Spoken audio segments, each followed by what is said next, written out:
الحمد لله نحمده ونستعينه ونستغفره ونؤمن به ونتوكل عليه ونعوذ بالله من شرور أنفسنا ومن سيئات أعمالنا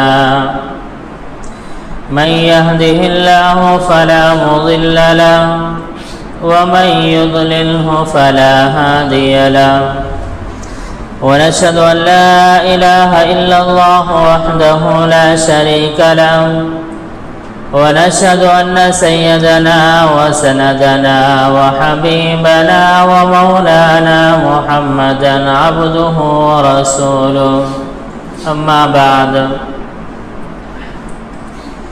فقد قال الله تبارك وتعالى في كلامه المبارك أعوذ بالله من الشيطان الرجيم إن أكرمكم عند الله أتقاكم صدق الله العظيم اللهم صل على محمد وعلى آل محمد كما صليت على إبراهيم وعلى آل إبراهيم إنك حميد مجيد اللهم بارك على محمد وعلى آل محمد كما باركت على إبراهيم وعلى آل إبراهيم إنك حميد مجيد ایک بار درود شریف پڑھ لیں۔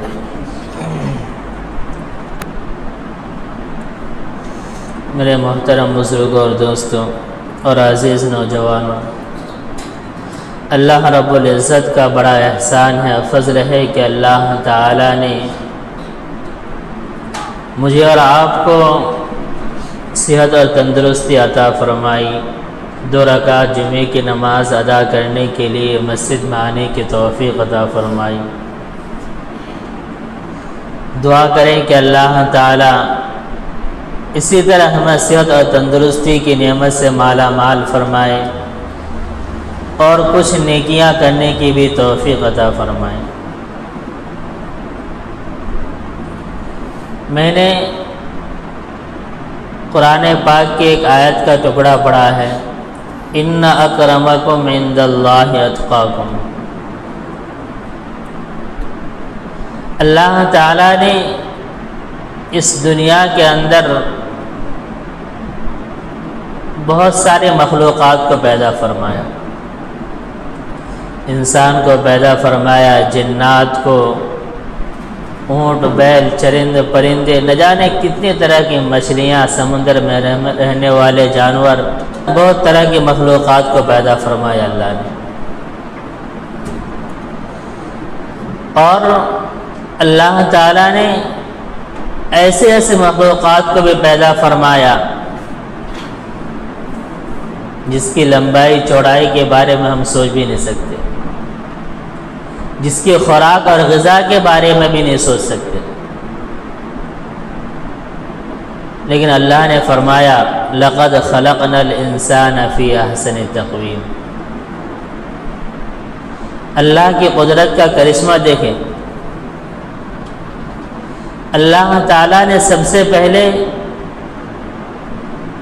تمام چیزوں کو پیدا فرمایا، تمام چیزوں کو، چاند، سورج، زمین، آسمان، جتنی بھی چیزیں ہیں ساری چیزوں کو پیدا فرمایا، انسانوں کو چھوڑ کر کے، انسان اور جنات کو چھوڑ کر کے اللہ تعالیٰ نے تمام چیزوں کو پیدا فرمایا۔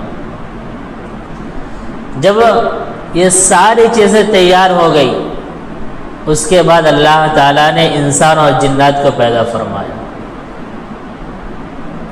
اور اللہ تعالیٰ نے اسی انسان اور جنات کے بارے میں فرمایا لقد خلقنا الانسان فی احسن تقویم۔ اللہ فرما رہے ہیں یہ جو میں نے دنیا کو سجایا ہے، تاروں بھرے آسمان کو سجایا، سورج کو بنایا، زمین کو بنایا، چاند کو بنایا، ہر ایک چیز کو بنایا اور یہ سب چیزیں میں نے انسانوں کے لیے بنائی ہیں، یہ سب چیزیں میں نے انسانوں کے لیے بنائی ہیں۔ اللہ فرما رہی ہے یہ پوری کائنات کو میں نے انسانوں کے لیے سجایا ہے۔ سورج کو پیدا کرنے کا مقصد صرف انسانوں کو فائدہ پہنچانا، سورج کو اس سے کوئی فائدہ نہیں پہنچتا، انسانوں کے علاوہ سورج سے کسی اور چیز کو فائدہ نہیں پہنچتا۔ اگر پھل پکتے ہیں تو پھل سے انسان ہی فائدہ اٹھاتے ہیں، کھیتیاں پکتی ہیں تو اس سے انسان ہی فائدہ اٹھاتا ہے، ہر چیز کا کنیکشن انسان سے جا کر رک جاتا ہے۔ اللہ نے فرمایا میں نے سب چیزوں کو انسان کے لیے پیدا فرمایا، لیکن اللہ نے انسان کو کس کے لیے پیدا فرمایا؟ اللہ فرمانے میں نے سب چیزوں کو انسان کے لیے پیدا فرمایا، سب چیزوں کو پیدا کرنے کا مقصد انسان کو فائدہ پہنچانا ہے، انسان کو آرام پہنچانا ہے، لیکن اللہ فرما رہے ہیں میں نے انسان کو کس مقصد کے لیے پیدا فرمایا؟ اللہ نے فرمایا افحسبتم انما خلقناکم عبثا وانکم الینا لا ترجعون۔ اللہ نے اسی قرآن کریم کے اندر جو قرآن قیامت تک رہے گا، اللہ نے اسی قرآن کریم کے اندر فرمایا انسان جب اس دنیا کے اندر جائے گا وہاں کے رنگ رلیوں میں گھل جائے گا، انسان اپنے خالق اور مالک کو بھول جائے گا۔ اللہ نے انسان کو یاد دلانے کے لیے قرآن کریم کو اتارا اور فرمایا افحسبتم انما خلقناکم عبثا، اے انسانوں تم سمجھتے ہو کہ میں نے تمہیں دنیا کے اندر بس کھانے پینے سونے اور موج لینے کے لیے پیدا فرمایا؟ اللہ فرمایا افحسبتم انما خلقناکم عبثا، تم یہ سمجھتے ہو کہ تمہیں دنیا کے اندر مر جانا اور واپس میرے پاس نہیں آنا؟ وَأَنَّكُمْ إِلَيْنَا لَا تُرْجَعُونَ، میں نے تمہیں ایک مقصد کے تحت پیدا فرمایا اور تم سب کو میرے پاس واپس آنا ہے، تم سب کو میرے پاس واپس آنا ہے۔ ہمیں ایک دن اس دنیا سے جانا ہے، اس دنیا سے جانے کے بعد پھر ہمیں اسی اللہ کے پاس پہنچنا ہے جس اللہ نے ہمیں پیدا فرمایا، اسی اللہ کے سامنے کھڑا ہونا ہے اور اسی اللہ کے سامنے ہمیں ہر ایک چیز کا جواب دینا ہے۔ روایت کے اندر آتا ہے اللہ کے نبی نے فرمایا لا تزول قدم ابن آدم حتی یسأل، جب میدان محشر میں انسان اللہ رب العزت کے سامنے کھڑا ہوگا عجیب منظر ہوگا، انسان جو ہی اللہ تعالیٰ کے سامنے کھڑا ہوگا میدان محشر قائم ہو جائے گا، لوگ قبروں سے نکل کر کے اس میدان میں پہنچ جائیں گے، اللہ فرشتوں کے ساتھ عرش سے اتریں گے، اس وقت کا منظر عجیب ہوگا۔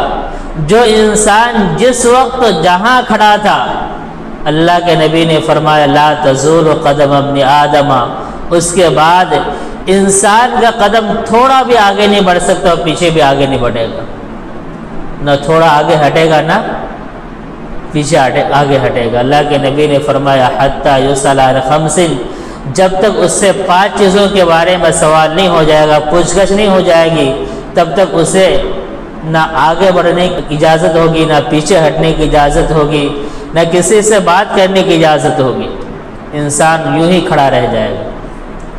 5 چیزوں کے بارے میں سوال ہوگا اور وہ 5 چیزیں ایسی ہیں شاید ہی کوئی انسان جواب دے سکے۔ اللہ کے نبی نے فرمایا سب سے پہلی چیز ان حیاتہ، میں نے تمہیں زندگی دی تھی، زندگی کی نعمت دی تھی، مجھے اس زندگی کے بارے میں بتاؤ کہ تم نے 60 سال کو کیسے خرچ کیا، 60 سال تم نے کیسے گزاری، کیا کیا کر کے تم نے اپنے 60 سال کو گزار دیا؟ کیا ہم میں سے کوئی اپنے 60 سال کا حساب دے سکتا ہے؟ کوئی نہیں بتا سکتا۔ 24 گھنٹے کا حساب دینا ہمارے لیے مشکل ہے تو 60 سال کی زندگی کا کیا حساب دیں گے؟ اللہ کے نبی نے فرمایا لا تزول قدم ابن آدم، انسان سوچے گا کہ میں یوں ہی اللہ کی نظروں سے بچ کر نکل جاؤں۔ اللہ کے نبی نے فرمایا جب تک 5 چیزوں کے بارے میں سوال نہیں ہوگا تب تک اسے ہلنے کی اجازت نہیں ہوگی۔ سب سے پہلی چیز ان حیات ہی، اس کی زندگی کے بارے میں۔ 60 سال کی زندگی ہے تو 60 سال کی زندگی کے بارے میں، اللہ نے 70 سالہ زندگی ہے تو 70 سالہ زندگی کے بارے میں۔ اور ایسا نہیں، ایک ایک پل، ایک ایک لمحے کی خبر ہے اللہ تعالیٰ کو۔ بہت سے انسان ہیں، ہم میں سے بہت سے ایسے ہیں بڑے بڑے گناہ کر کے بھول گئے، لیکن اللہ تعالیٰ اس گناہ کو نہیں بھولتے۔ جب ہم میں سے کوئی انسان چھوٹا سا گناہ کرتا ہے، اس گناہ کے خلاف 4 گواہ اللہ کے ہاں تیار ہو جاتے ہیں۔ ہم میں سے ہر کوئی گناہ کر کے تو بھول جاتا ہے، لیکن اللہ کے یہاں اس کا 4 جگہ ریکارڈ تیار ہو جاتا ہے۔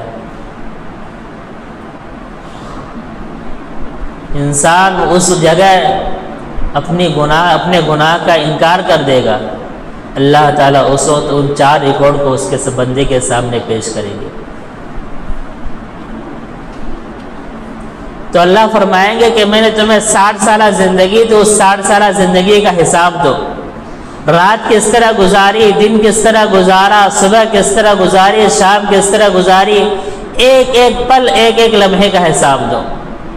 یہ سب سے پہلا سوال ہوگا۔ پھر دوسرا سوال ہوگا ان شبابہ، میں نے تمہیں جوانی کی نعمت دی تھی، جوانی کی نعمت کو کیسے خرچ کیا؟ میں نے تمہیں جوانی کی نعمت بخشی تھی، اس جوانی کی نعمت کو کیسے خرچ کیا؟ ہم میں سے شاید کوئی نوجوان اس سوال کا جواب دے سکے۔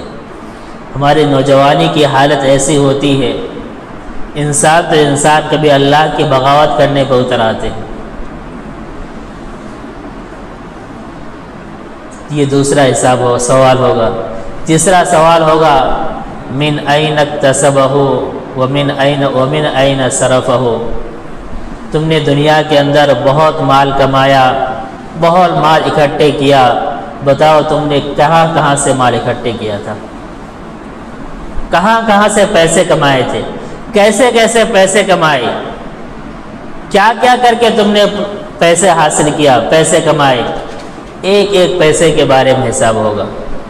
اس کے بعد اللہ فرمانیں گے وَمِنْ أَيْنَ صَرَفَهُ، پیسہ کمانے کے بعد تم نے ان پیسوں کو کہاں استعمال کیا، پیسہ کمانے کے بعد تم نے ان پیسوں کو کہاں استعمال کیا۔ ایسا نہیں کہ 70,000 8,000 کے بارے میں نہیں، ایک ایک روپے کے بارے میں حساب ہوگا۔ 1 روپیہ کمایا تو کہاں سے کمایا، پھر اس کو کمانے کے بعد کیسے خرچ کیا، کہاں خرچ کیا، کس کے اوپر خرچ کیا، ان سب چیزوں کے بارے میں حساب ہوگا۔ اور اخیر میں سوال ہوگا وَعَنْ عِلْمٍ فِيمَا ابْتَلَهُ، تمہیں بہت ساری چیزوں کا علم تھا، معلوم تھا نماز پڑھنا، معلوم تھا قرآن کی تلاوت کرنا، لیکن تم نے قرآن کی تلاوت نہیں کی، نمازیں نہیں پڑھی، پھر تمہیں ان چیزوں کے علم کا کیا فائدہ، یہ چیزیں معلوم کرنے کا کیا فائدہ؟ ہر مسلمان کو معلوم ہے نماز پڑھنا، لیکن نماز نہیں پڑھی۔ اللہ فرمائیں گے تمہیں معلوم تھا کہ نماز پڑھنا، لیکن تم نے اس کے اوپر عمل نہیں کیا۔ یہ 5 سوال ہوں گے میدان محشر میں۔ اللہ کے نبی نے فرمایا جب تک انسان ان 5 سوال کا جواب نہیں دیتا، کسی بھی طرح اس انسان کو ہلنے کی اجازت نہیں ہوگی، کسی بھی طرح اس انسان کو ہلنے کی اجازت نہیں ہوگی۔ اور انسان اس دن اپنے آگے پیچھے دائیں بائیں ہر طرح اپنا مددگار تلاش کرے گا، ڈھونڈے گا کوئی میری مدد کرے، کوئی میرا ساتھ دے دے۔ اللہ نے اس منظر کو بھی قرآن کریم کے اندر بیان فرمایا یوم یفر المرء من اخیہ، انسان کا حساب و کتاب ہو رہا ہے، باپ سامنے آتا ہوا دکھ جا رہا ہے، انسان کو امید ہوگی شاید میرا باپ آ رہا میرا ساتھ دے دے گا، انسان کو امید ہوگی میرا باپ آ رہا ہے جس نے دنیا کے اندر میرے لیے خون پسینہ ایک کر کے کمایا، میرا باپ آ رہا ہے شاید میرا ساتھ دے دے گا۔ اللہ نے فرمایا یوم یفر المرء من اخیہ، وہ انسان، وہ باپ جس سے وہ امید لگائے ہوئے بیٹھا ہے، وہ باپ اپنے بیٹے کو دیکھ کر کے دور بھاگے گا کہ شاید میرا بیٹا مجھ سے نیکی نہ مانگ لے۔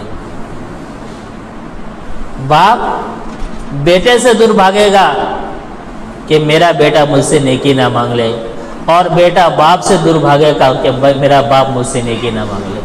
اللہ نے فرمایا یوم یفر المرء من اخیہ و امہ، انسان کو کوئی بھی پریشانی ہوتی ہے ماں کے آنچل کے نیچے اپنا سر رکھ دیتا۔ اللہ نے فرمایا انسان جب اپنی ماں کو دیکھے گا اس میدان محشر میں، انسان اپنی اس ماں سے بھی نظریں چرائے گا، دیکھ کے کر انسان انجان بن جائے گا کہ میری ماں نے دیکھ نہ لیا اور مجھ سے نیکی نہ مانگ لی۔ ایسا منظر ہوگا، ایسا میدان محشر ہوگا۔ اس میدان محشر میں ہم سے ہر ایک چیز کے بارے میں سوال ہوگا، ان 5 چیزوں کے بارے میں سوال ہوگا۔ اور اللہ نے فرمایا، اللہ نے قرآن کریم کے اندر فرمایا الیوم نختم علی افواہہم وتکلمنا ایدیہم وتشہد ارجلہم بما کانوا یکسبون۔ دنیا کے اندر بہت ساری عدالتیں ہیں، دنیا کے اندر بہت سی جگہوں پہ فیصلے ہوتے ہیں، اور یہاں پہ بہت سی جگہوں پہ انسان غلط ہوتا ہے، پیسے دے کر کے اپنے آپ کو انسان صحیح ثابت کر دیتا ہے۔ اللہ نے فرمایا الیوم نختم علی افواہہم، جب اللہ کا دربار لگے گا، اللہ کی عدالت لگے گی، انسان کا پیسہ اس کو کچھ کام نہیں آئے گا۔ کتنا بڑا مالدار ہو جائے، کتنے پیسوں والا ہو جائے، اللہ کے دربار میں کسی کا پیسہ کچھ کام نہیں دے گا۔ اللہ کے دربار میں انسان کے پیسے کچھ کام نہیں آئے گا۔ جب انسان اپنے مددگار کو تلاش کرے گا، مددگار نہیں ملے گا، اس کے بعد انسان سوچے گا کہ میں کس طرح اپنی جان بچا لوں۔ انسان سوچے گا میرے پاس مال دولت تھی، اس کو اللہ کے سامنے پیش کر دوں۔ اللہ نے فرمایا لا یفتدی بہ المرء، یہ دولت، یہ پیسے تمہارے کام نہیں آئیں گے۔ اس کے بعد انسان سب سے آخری طریقہ اختیار کرے گا جھوٹ بولنے کا۔ اللہ نے اس کو بھی قرآن کریم کے اندر بیان فرمایا، جب انسان جھوٹ بولے گا اللہ انسان کی زبان کو روک دیں گے، اللہ انسان کی زبان پر مہر لگا دیں گے۔ پھر اللہ تعالیٰ ہاتھ، پیر، کان اور آنکھ کو بولیں گے، جس حصے سے انسان نے گناہ کیا تھا اللہ اس سے فرمائیں گے تو بتا تیرے ذریعے اس بندے نے کیا کیا گناہ کیا تھا۔ اگر ہاتھ کے ذریعے ہم نے گناہ کیا، اللہ ہاتھ سے فرمائیں گے ہاتھ تو بتا تیرے ذریعے اس بندے نے کیا کیا گناہ کیا تھا۔ آج ہمیں اپنے ہاتھ کے اوپر، اپنے پیر کے اوپر، اپنے کان کے اوپر، اپنے زبان کے اوپر کنٹرول ہے، قدرت ہے، جس طرح چاہے استعمال کر سکتے ہیں، لیکن میدان محشر میں یہ ہاتھ ہمارے کنٹرول میں نہیں ہوں گے، یہ زبان ہمارے قابو میں نہیں ہوگی، یہ آنکھیں ہمارے قابو میں نہیں ہوں گی، یہ آنکھیں، یہ زبان، یہ سب کچھ اللہ تعالیٰ کے کنٹرول میں ہوں گی۔ اللہ فرمائیں گے ایک ایک کر کے بتاؤ اس بندے نے تمہارے ذریعے کیا کیا گناہ کیا تھا۔ تنہائی میں چھپ کر کے، لوگوں کے سامنے، دوستوں کے ساتھ، محفلوں میں، مجلسوں میں، جو بھی ہم نے گناہ کیا اللہ تعالیٰ کے سامنے ایک ایک گناہ کو پیش کیا جائے گا، اور ایسا نہیں وہ اللہ کے سامنے اس گناہ کو پیش کیا جائے گا، صرف اللہ وہ انسان دیکھے گا۔ دنیا جب سے بنی ہے، حضرت آدم علیہ السلام سے لے کر کے قیامت کی صبح تک جتنے بھی لوگ پیدا ہوں گے، ہر انسان، ہر بچہ، ہر نوجوان اس کے ایک ایک گناہ کو اس کے اپنی آنکھوں سے دیکھے گا۔ ہم نے اپنے ماؤں سے چھپ کر کے، اپنے باپ، اپنے رشتہ داروں سے چھپ کر کے گناہ کیا، لیکن اس میدان محشر میں ہمارے ایک ایک گناہ کو ہمارے رشتہ دار بھی دیکھیں گے، ہماری مائیں، ہماری بہنیں، ہمارے ماں باپ، ہر ایک رشتہ دار، ہر انسان، جان پہچان، سب کوئی ہمارے گناہوں کو دیکھے گا۔ اس لیے اللہ نے انسانوں کو یاد دلانے کے لیے قرآن کریم کے اندر فرمایا افحسبتم انما خلقناکم عبثا وانکم الینا لا ترجعون، اے انسانوں میں جانتا ہوں دنیا کے اندر تم جا کر کے مجھے بھول جاؤ گے، اس لیے میں نے تمہیں یاد دلانے کے لیے قرآن کو اتارا ہے تاکہ قرآن کو پڑھ کر کے مجھے یاد کرو، اور اس لیے میں نے اپنے نبیوں کو، رسولوں کو بھیجا تاکہ میرے رسول، میرے نبی جا کر کے تمہیں یاد دلائے کہ تمہیں اس دنیا سے جانا ہے، اللہ تعالیٰ کے سامنے کھڑا ہونا ہے۔ اس لیے میرے بھائیوں، کبھی تنہائی میں بیٹھ کر کے غور کرے، ہمارے ساتھ رہنے والے ہزاروں دوست ایسے تھے، ہم سے طاقتور تھے، جوان تھے، خوبصورت تھے، پیسے والے تھے، لیکن زندگی نے ساتھ نہیں دی، دنیا سے چلے گئے۔ ہمیں بھی ایک دن جانا ہے، اس دنیا سے جانے سے پہلے اللہ تعالیٰ کے سامنے پیش کرنے کے لیے کوئی عمل کر کے جانا ہے، ایسا عمل کر کے جانا ہے کہ اس عمل کے اوپر ہمیں بھروسہ ہو کہ اس عمل کو اللہ کے سامنے پیش کر سکے۔ اپنی زندگی کے اندر ہم نے کوئی بھی ایسا عمل نہیں کیا جس عمل کو اللہ کے سامنے پیش کر سکے۔ آپ اپنی زندگی کی ہزاروں نمازوں کو دیکھیں، ہزاروں قرآن کی تلاوت کو دیکھیں، کہ آپ کی نظر میں کوئی ایسی نماز ہے جس نماز کے بارے میں آپ یقین کے ساتھ کہہ سکیں کہ ہاں یہ میری نماز اللہ کے یہاں مقبول ہو گئی؟ پھر اللہ تعالیٰ کے سامنے کون سا عمل پیش کریں گے، کون سے نماز پیش کریں گے، کون سے قرآن کی تلاوت پیش کریں گے؟ اس لیے کبھی تنہائی میں بیٹھ کر کے اپنی زندگی کے عمل کے بارے میں سوچے، کبھی ایسا سجدہ اللہ کے سامنے پیش کرنے کی سوچے کہ جو سجدہ مخلص ہو، جس سجدے کے بارے میں یقین ہو کہ ہمارا یہ سجدہ مقبول ہو جائے گا۔ ہو سکتا ہے کہ ہمارا وہی ایک سجدہ کام آ جائے اور ہماری زندگی بن جائے۔ دعا کرے کہ اللہ تعالیٰ مجھے بھی اور آپ کو بھی ان باتوں پر عمل کی توفیق عطا فرمائے۔ انہوں نے سنتیں نہیں پڑھی، وہ سنتیں پڑھی۔